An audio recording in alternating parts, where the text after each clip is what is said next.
Assalamualaikum warahmatullahi wabarakatuh. Assalamualaikum. Bersama saya Bambang Sadono di channel Inspirasi untuk Bangsa.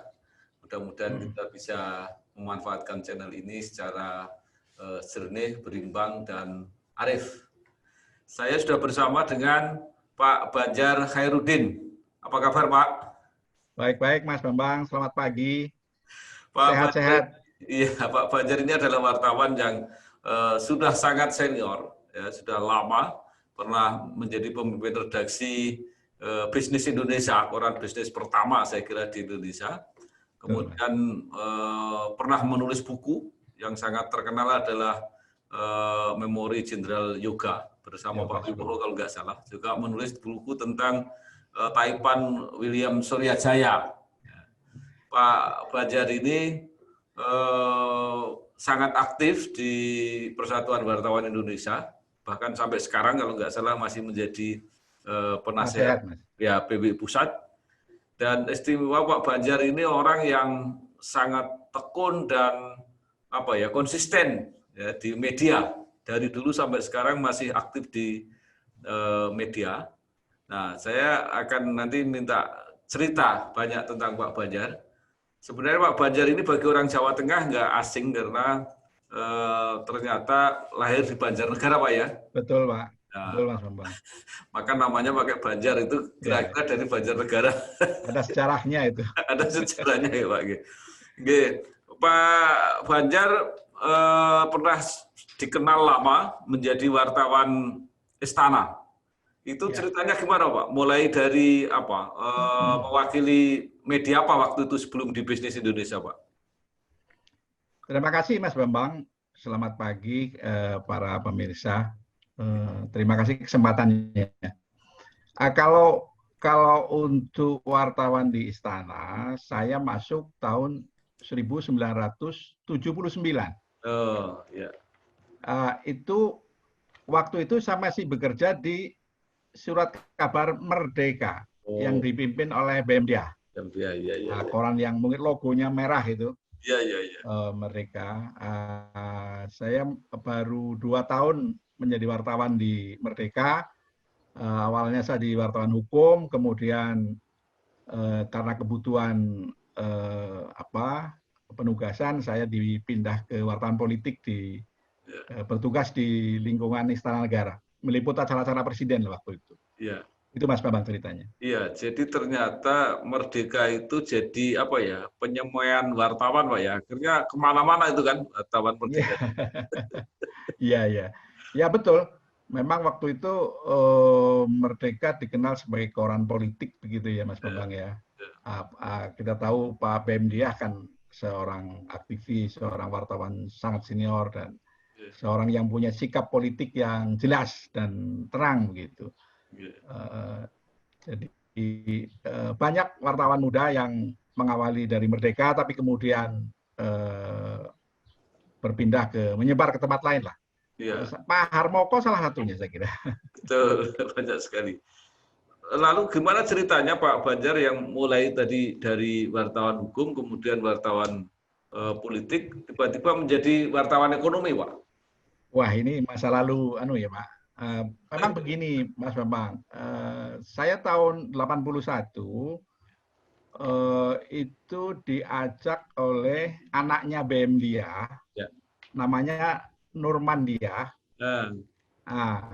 Dia mendirikan koran ekonomi bisnis ya, namanya Jurnal Ekuin. Itu tahun 81. Saya waktu itu memang wartawan di Sekretariat Negara yang meliput acara macam-macam. Ya, kalau di lingkungan istana kan isunya kan semua isu lah, politik, ekonomi, hukum dan segala macam. Nah, mungkin waktu itu Norman menganggap saya bisa untuk mengikuti peliputan masalah-masalah ekonomi, bisnis. Jadi saya diikutkan ke sana di Jurnal Ekuin. Itu Jurnal Ekuin adalah surat kabar pertama yang di bidang ekonomi. Jadi bukan bisnis ya, tapi Jurnal Ekuin. Tahun 81.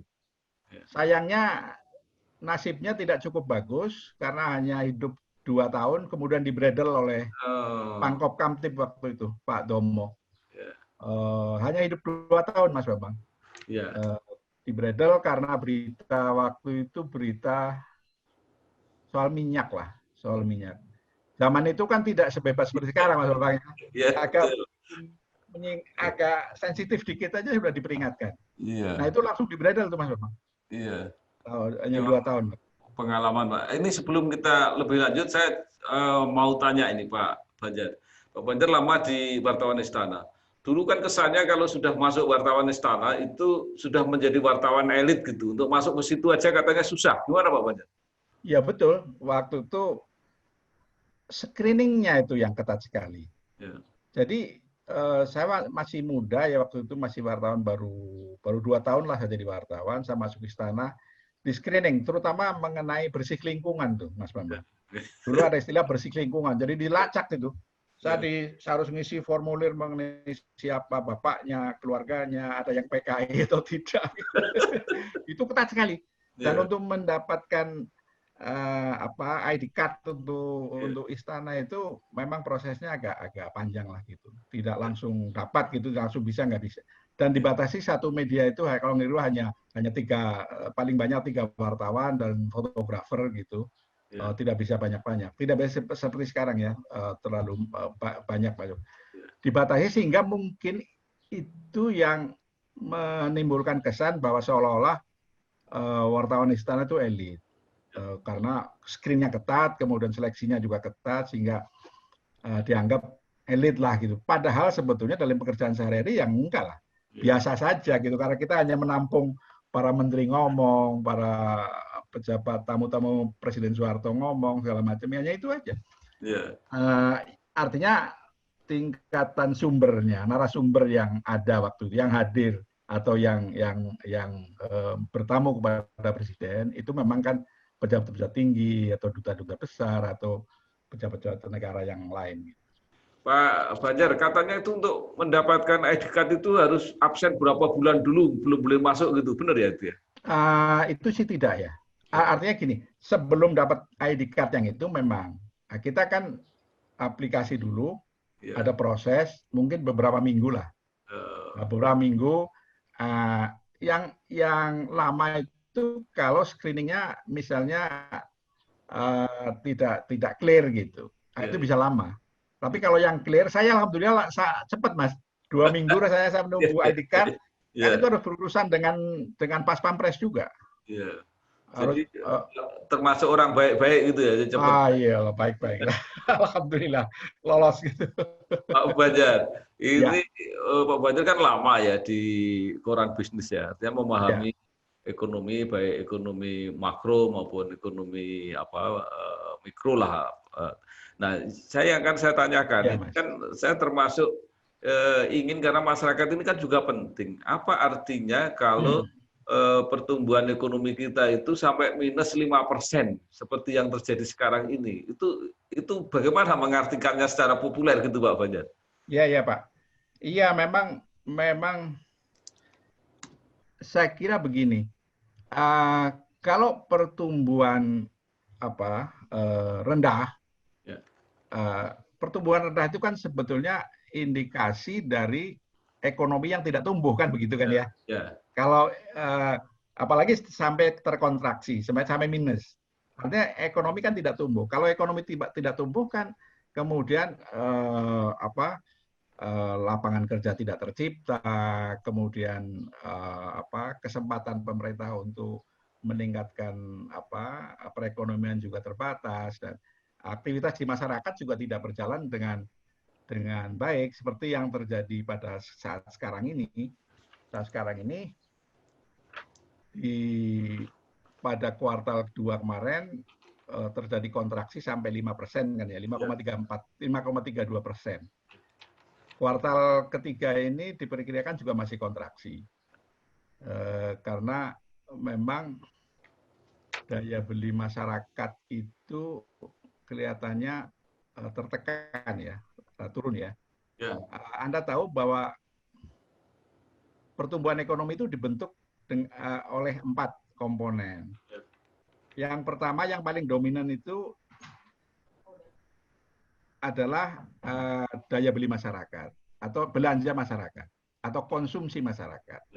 Konsumsi dalam negeri lah istilahnya juga itu. Itu memegang berkontribusi kira-kira 56%, Mas. Dari pembentukan PDB. Yang artinya paling besar. Artinya kalau terjadi penurunan daya beli masyarakat, itu pengaruhnya terhadap pertumbuhan sangat besar. Yang kedua itu investasi. Investasi itu kira-kira 25-30%.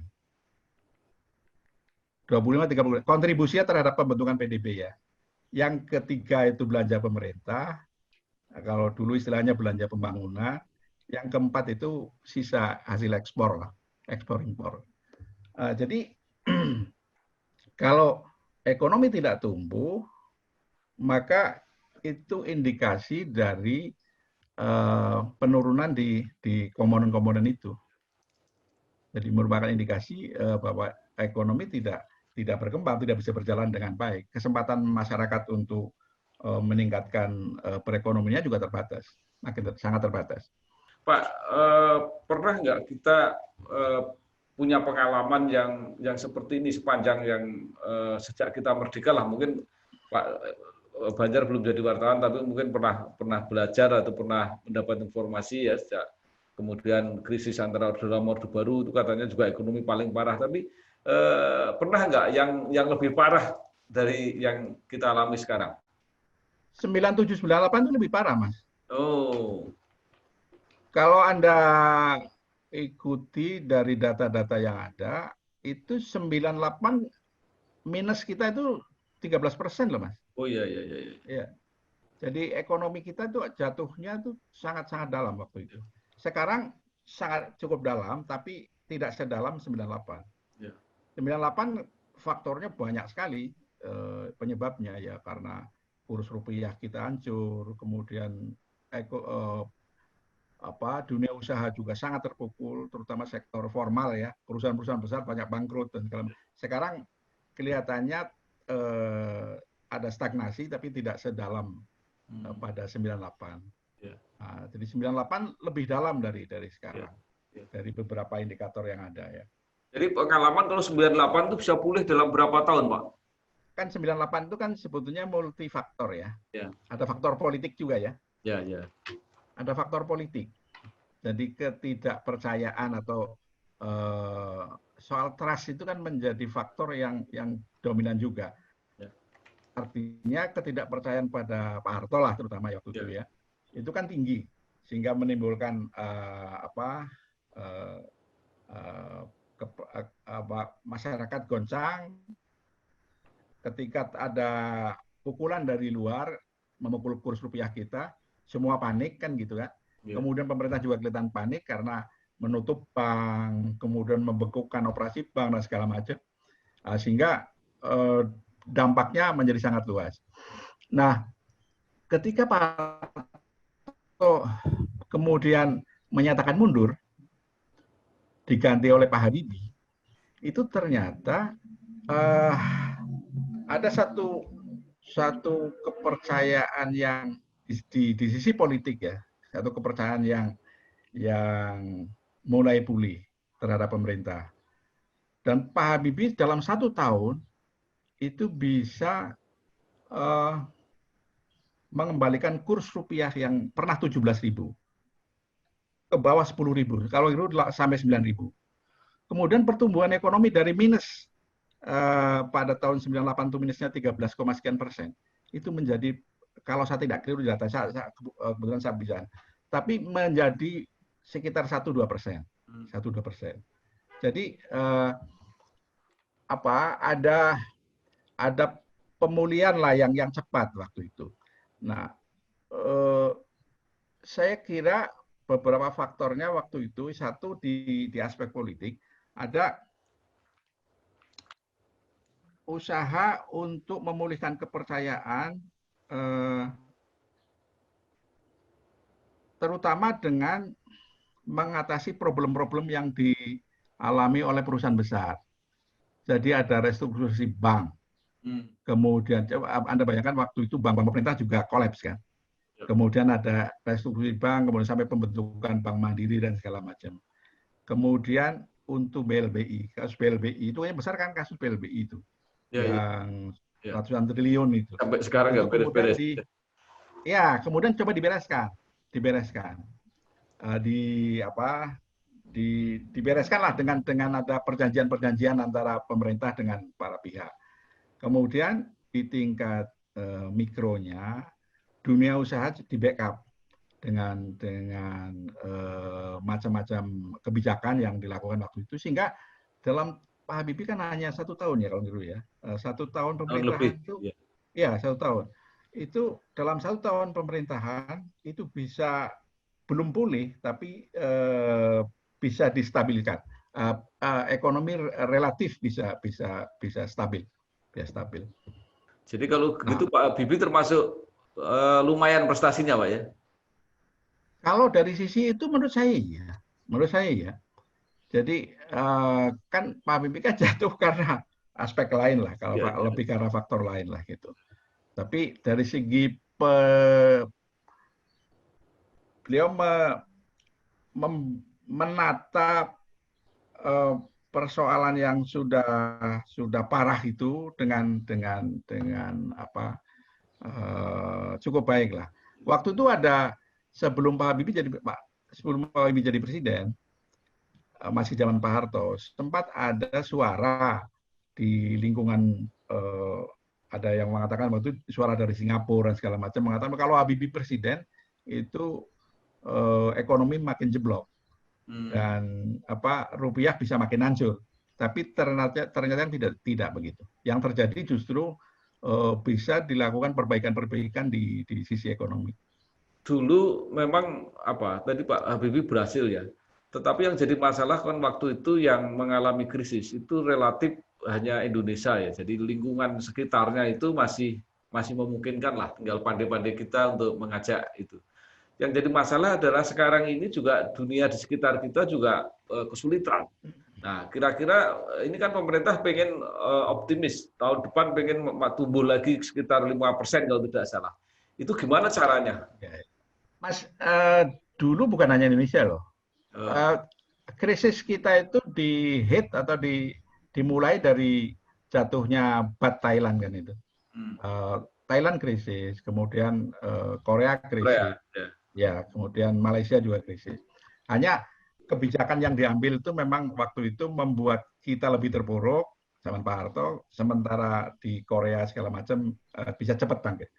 Kalau untuk sekarang, saya pikir Mas Bambang, sebetulnya yang terjadi, krisis yang terjadi sekarang, seperti saya katakan tadi, tidak sehebat 98. Ya. Masih relatif lebih baik. Dan pemerintah pun lebih siap. Karena apa? Ketika 97, 98 itu krisis pertama yang tiba-tiba, yang pada waktu itu seluruh pejabat ekonomi pemerintah mengatakan fundamental ekonomi kita sangat kuat. Sangat kuat, ya. Ya, saya ingat sekali waktu itu hasil rapat kabinet, kemudian, wah fundamental kita kuat kok, nggak akan terpukul oleh serangan yang terjadi di Thailand. Baht Thailand itu terpukul. Ternyata tidak, sampai 1 bulan kita kena. Nah sekarang posisinya kita sudah punya pengalaman itu, sehingga pemerintah sebetulnya lebih siap untuk menghadapi krisis yang semacam sekarang ini. Nah, kalau diharapkan 2021 ekonomi kita sudah kembali 5% ke atas gitu. Saya kira itu harapan lah. Pak Jokowi ini kan harapannya banyak. Harapan bisa mencapai pertumbuhan 7%. Ya kan, Pak Jokowi kan dulu gitu ya. Ya itu harapan boleh saja, tapi saya kira belum. Masih tahun ini estimasi terakhir dari Sri Mulyani, estimasi minggu lalu ya, itu mengatakan tahun ini saja masih kira-kira bisa minus 1,1 untuk whole year ya, untuk sampai akhir tahun. Kalau dibuat optimis banget, dia paling optimis itu 0,2% positif ya. Jadi kita berangkat dari posisi itu. Tahun ini kuartal ketiga ini masih minus, kemudian kuartal 4 juga diperkirakan masih, sehingga secara keseluruhan kita masih minus tahun ini. Nah, tahun depan itu sangat bergantung juga ya kepada keberhasilan kita untuk mengatasi pandemi. Kalau pandemi itu belum teratasi, kalau misalnya vaksin yang sekarang diuji coba oleh Bio Farma itu ternyata misalnya tidak efektif untuk memprotek COVID ini, yang lebih panjang lagi, Mas. Pasti lebih panjang lagi karena kan ini hit yang sekarang yang terjadi sekarang ini, pukulan yang terjadi sekarang ini kan betul-betul hampir sebagian besar karena COVID ini, karena pandemi ini. Jadi kita berharap pemerintah fokus untuk mengatasi COVID itu nggak boleh setengah-setengah, harus berhasil. Kalau tahun kan uji coba vaksinnya Sinovac ini kan baru selesai Januari tahun depan. Memang katanya kita impor langsung vaksin dari China berapa juta itu. Tapi kan apakah itu betul-betul efektif? Apa betul mempunyai efek protektif terhadap COVID itu? Atau bagaimana gitu? Karena sampai sekarang saya khawatir COVID ini masih agak panjang. Karena apa? Karena tracing kita terhadap masyarakat itu kan rendah sebetulnya. Jadi masih banyak sekali. Kita baru melakukan tes swab itu berapa sih? Belum sampai 1 juta kan? Ya. Padahal penduduk kita lebih banyak dan tersebar di mana-mana. Tiba-tiba muncul di daerah klaster baru. Nah, kalau itu tidak bisa segera diatasi, saya kira sih tahun depan saya belum optimis bahwa bisa mencapai 5. Pak Banjar, ini yang pertanyaan saya sejak dulu itu. Sebenarnya seberapa besar sebenarnya pengaruh dari kebijakan pemerintah terhadap pertumbuhan ekonomi? Karena saya melihat peran pelaku ekonomi itu juga sangat besar.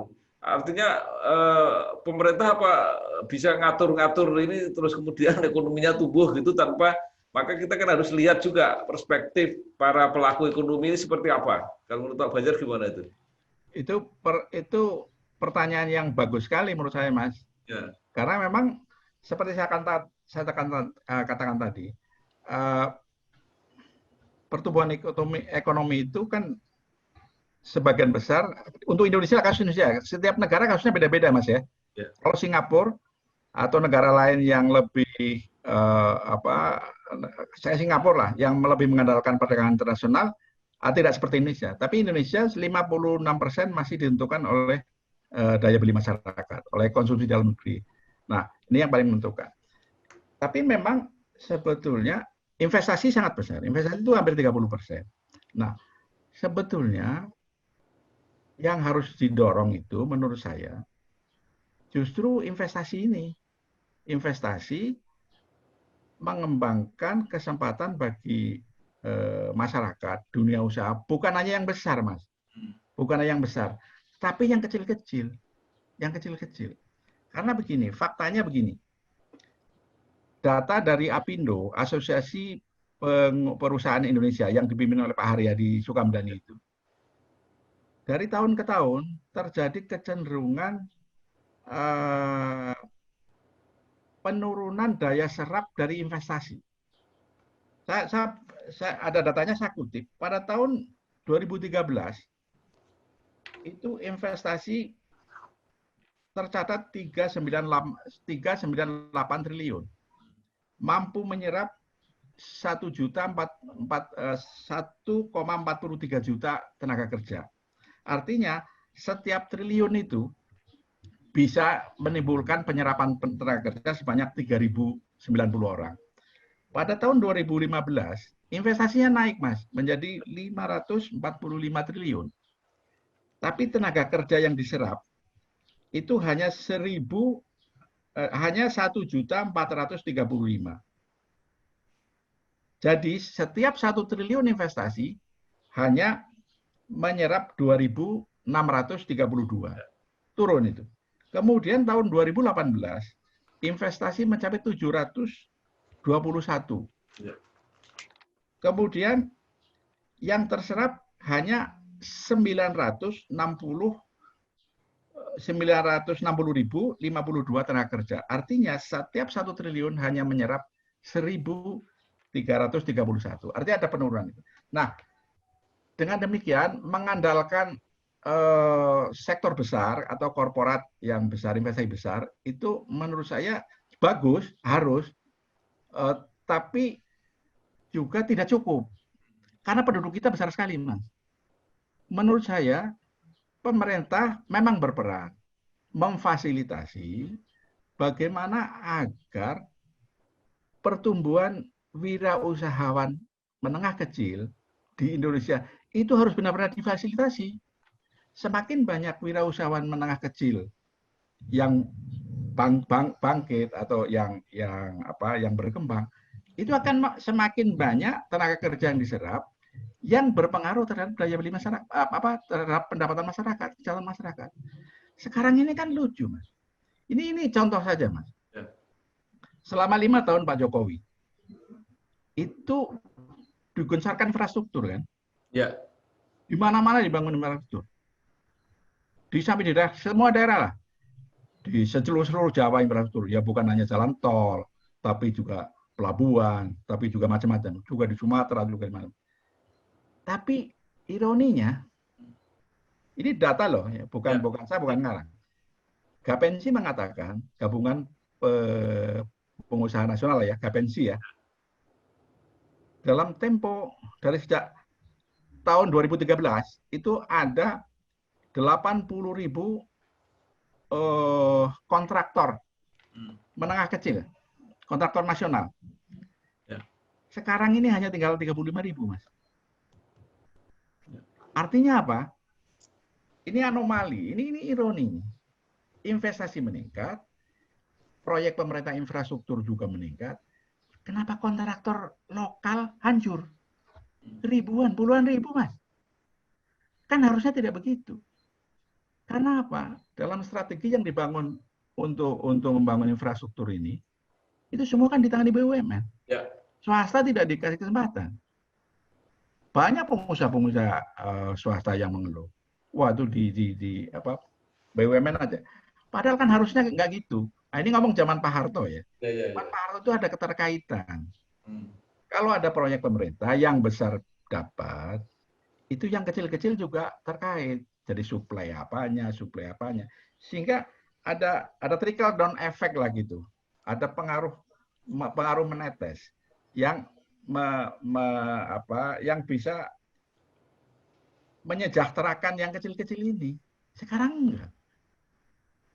Dulu ada selain proyek infrastruktur ada istilah plasma dan inti untuk perkebunan, ya kan? Bapak angkat, anak angkat. Sehingga semua kebagian, Mas. Nah, karena semakin banyak rakyat yang kebagian, pengusaha kebagian, yang kecil-kecil kebagian, kan kesejahteraan bawah kan naik. Sehingga daya beli tumbuh, kemudian konsumsi dalam negeri juga naik. Karena konsumsi dalam negeri naik, pertumbuhannya naik. Kan lucu. Zaman Pak Harto bisa 7-8%, 9%. SBY itu 10 tahun, rata-rata itu 6% lebih, Mas. Sekarang mencapai 5% aja agak megap-megap. Kan sebetulnya ironi gitu loh. Jadi pemerintah tetap punya peran, Mas. Besar peranannya. Tapi sebetulnya peran yang sebetulnya memfasilitasi dunia usaha yang sampai yang kecil-kecil. Saya senang pakai istilah, ini orang Jawa ya, orang Jawa Tengah ya, sampean Jawa Tengah, saya Jawa Tengah. Sing berkah lan murakabi ngono, Mas. Terus ngono. Berkah lan murakabi. Berkah itu menyejahterakan, membuat apa? Murakabi semua dapat. Sekarang kan enggak. Banyak contohnya lah sekarang yang bisa diomong. Jadi mungkin pemerintah itu lebih baik seperti pelatih gitu ya. Jadi yang bermain ya pemain-pemainnya itu yang membuat gol itu ya, kira-kira gitu ya Pak. Tetap memfasilitasi, ada juga memberikan koridor yang benar dan penegakan hukum tentu kan Mas, kan nggak boleh apa monopoli misalnya gitu, kan harus ada batasan-batasannya. Ya. Dan pemerintah sebagai wasitnya juga gitu. Tapi gini juga Mas, ini perlu juga sekarang ini jumlah wirausahawan di Indonesia itu kan masih kecil. Masih kecil. Jauh di bawah Malaysia, jauh di bawah negara-negara lain, apalagi negara-negara barat lah ya. Kita masih tertinggal. Sehingga itu sebetulnya harus dipush kalau mau kesejahteraan masyarakat cepat naik lah. Tapi pemerintah harus fasilitasi itu. Pak Banjar, tadi saya sebenarnya sudah mau nyampe itu berbicara mengenai BUMN. Jadi rasanya itu kok kita mengelola BUMN ini selalu saja bermasalah ya BUMN itu. Nah, kesannya seolah-olah BUMN itu tidak kreatif mencari pasar, mencari keuntungan untuk kepentingan negara, tetapi dia hanya bisa sukses kalau menjalankan proyek-proyek pemerintah, termasuk di infrastruktur itu yang kemudian menyebabkan yang kontraktor-kontraktor yang sudah ada itu tidak dapat bagian gitu. Menurut Pak Banjar gimana ini BUMN kita ini seperti apa sebenarnya? Polisinya tidak jelas sekarang. Kalau dulu kan proyek perintisan itu BUMN, ya kan? Yang belum bisa dilakukan oleh swasta, BUMN masuk. Setelah berkembang, tinggalkan dia gitu loh. Jadi kemudian swasta yang nangani. Sekarang kan enggak. Sampai BUMN yang tidak ada urusannya dengan hotel punya hotel. Puluhan hotel punya BUMN. Ya punya Pertamina, ya punya segala macam. Itu kan susah. Yang aneh juga, ya mungkin statement Anda benar juga ya. Kita lihat sekarang. Pertamina itu kan monopoli. Rugi sampai 11 triliun, Mas.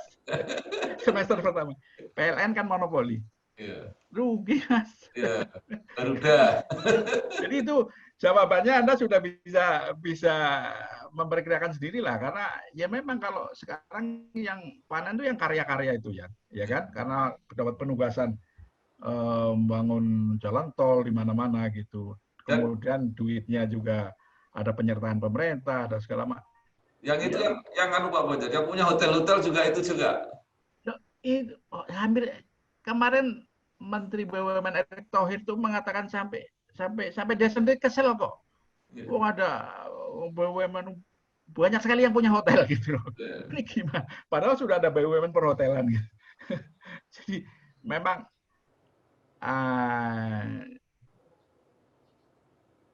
itu mungkin kultur ya, kultur sudah salah dari awal bagaimana. Yang mimpin BUMN itu bukan memang eksekutif atau ya eksekutif yang memang hebat gitu ya. Tapi kan ada aspek, karena ada penempatan, penugasan segala macam. Enggak, yang jadi persoalan itu bukan penugasan Pak, titipannya juga banyak itu. Nah, sampai kemarin tuh Ombudsman mengatakan perangkapan jabatannya luar biasa. Perangkapan jabatan yang sudah jadi pejabat tinggi masih juga mau jadi komisaris di situ segala macam. Gajinya juga saya kira gila-gilaan lah gitu. Sekali lah itu. Ya, artinya ada juga yang kalau yang dititipkan itu profesionalitasnya pas cocok sih nggak apa-apa. Itu ada yang jauh sekali juga bisa itu diperbankan orang yang nggak punya pengalaman itu bisa masuk gitu ya. Bisa karena dititipkan, karena apalagi sekarang ada komisaris independen kan. Udah itu asal deket-deket ya memang macam-macam lah, tapi memang tidak sehat. Memang tidak sehat. Jadi harusnya ya ada upaya perombakan yang agak drastis gitu. Makanya Erick sekarang lumayan agak terbuka ya. Misalnya dia mengatakan ada 53 kasus korupsi di BUMN. 53 kasus korupsi, dan itu kan pasti tidak kecil. Yang sudah tempo hari dia ketemu dengan KPK. Artinya memang kultur yang tidak sehat menghasilkan suasana yang tidak sehat dan hasilnya pun tidak sehat. Ya. Sekarang Pertamina itu tadinya satu-satunya perusahaan Indonesia dalam beberapa tahun terakhir yang masuk dalam 500 perusahaan besar versi Fortune ya. Sekarang udah lewat, udah nggak ada lagi perusahaan Indonesia yang masuk ke Fortune 500 itu. Apalagi ini rugi. Ya. Jadi memang agak ya perlu ada keberanian untuk lebih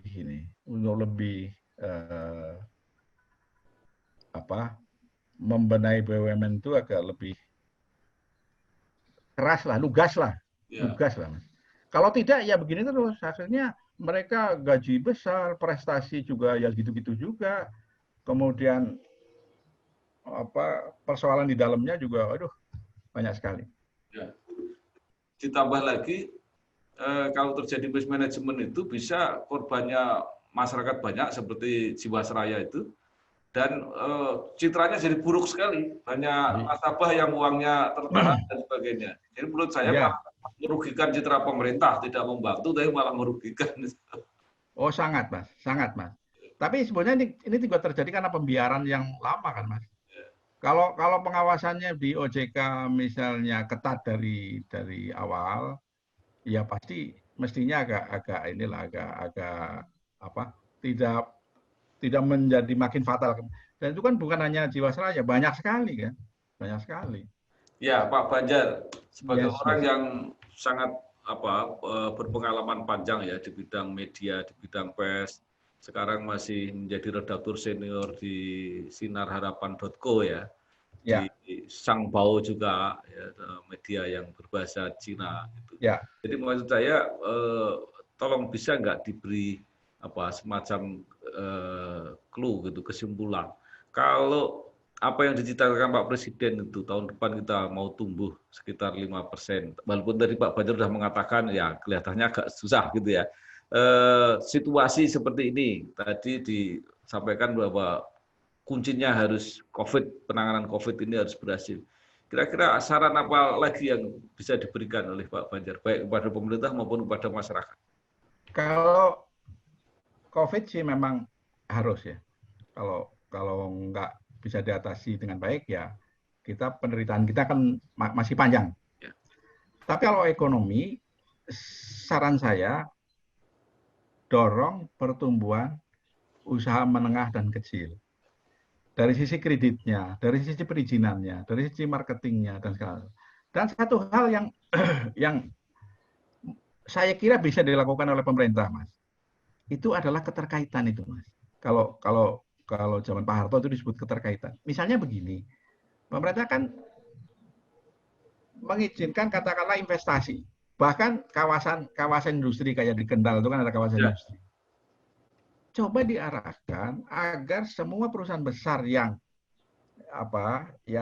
beroperasi di situ, perusahaan besar, itu harus semacam diwajibkan atau diarahkan gitu, agar dia linkage gitu, mempunyai keterkaitan dengan industri kecil yang ada di situ gitu loh. Harus begitu. Ini persoalan, menurut saya persoalan besar kita, karena mengandalkan industri besar untuk penyerapan tenaga kerja dan segala macam itu akan susah, Mas. Akan susah. Jadi masing-masing anggota masyarakat ini diberanikan, di-encourage gitu untuk coba berwira swasta. Apalagi sekarang bisa online kan, mulai online dan segala macam. Pemerintah memfasilitasi itu, mendorong lingkungan itu bisa memungkinkan mereka berkembang dengan baik. Itu saya kira salah satu cara untuk secara step by step memperbaiki kesejahteraan masyarakat, memperbaiki daya beli masyarakat, dan mengandalkan penyerapan pegawai pemerintah terbatas, mengharapkan penyerapan karyawan di swasta terbatas juga. Jadi ini ditumbuhkanlah semangat untuk berwira swasta. Tapi pemerintah harus memfasilitasi, terutama perkreditannya. Perkreditannya kalau bisa kredit murah yang untuk masa setahun pertama sebelum tumbuh itu 0% atau rendah sekali lah, harus begitu. Lalu Pemerintah kan mendrop dana itu sekarang itu mendrop dana 80 triliun loh Mas ke bank-bank pemerintah itu. 80 triliun. Yang kemarin 40 triliun, 30 triliun sudah dikasihkan ke bank 4 bank negara. Kemudian ini akan disalurkan ke BPD dan segala macam. Artinya kan pemerintah punya uang kan punya power untuk mendikte atau mempengaruhi kebijakan perbankan dong. Yuk saya kasih, tapi ini industri kecil, pengusaha kecil, kemudian tukang dagang itu dikasih kredit murah dan lunak, sangat lunak. Pak Harto aja dulu bisa candak kulak kok. Candak kulak ya. Zaman SBY kur, kredit usaha rakyat bisa, pasti bisa. Baik Pak Banjar, terima kasih sekali. Mudah-mudahan sumbangan pemikiran ini membantu baik pada pemerintah maupun masyarakat, dan mudah-mudahan Pak Banjar masih terus ya menulis, menyumbangkan pemikiran sebagai wartawan senior.